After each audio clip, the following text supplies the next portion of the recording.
Once the powerhouse of Europe, Germany experienced a severe economic downturn from which it is not expected to recover anytime soon. The most recent forecast by the International Monetary Fund indicates that Germany's economy will show no growth at all, as of the end of this year, which is still better, believe it or not, than its decline of 0.3% last year. The following year, in 2025, it is expected to barely expand at a rate of 0.8%. Just as we thought that things could not get any worse for Germany after Volkswagen's announcement of factory closures and layoffs of thousands of employees, Germany took yet another hit as its government collapsed.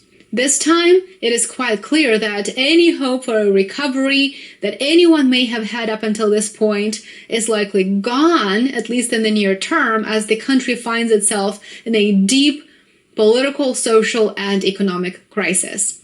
Olaf Scholz, in a quite typical for him manner to shift blame, said that the multi-front crisis that he is facing domestically is actually the result of Berlin assisting Zelensky.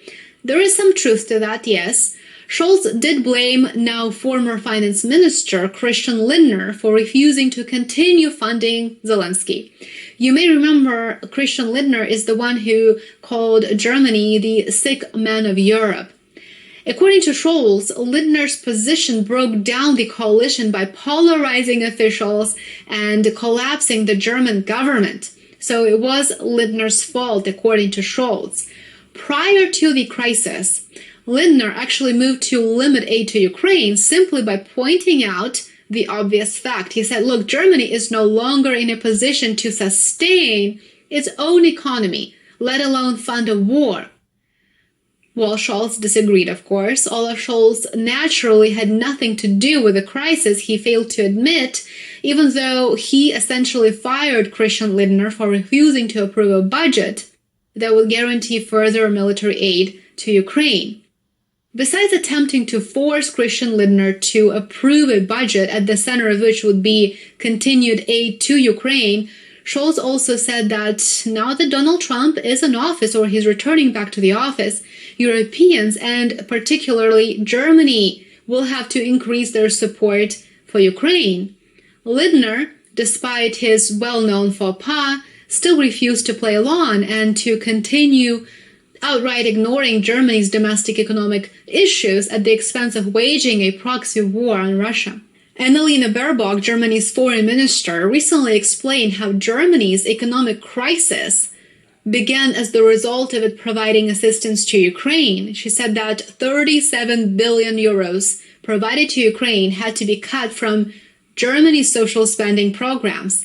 She said that there was a difficult decision made not to finance early childhood programs, among others, so that they can send money to Ukraine.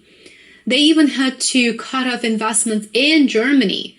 Germany had to give up its plans to modernize its infrastructure because it needed to provide billions in military assistance to Ukraine. Here's the clip, take a look. Warum sind wir in dieser schwierigen ökonomischen Situation?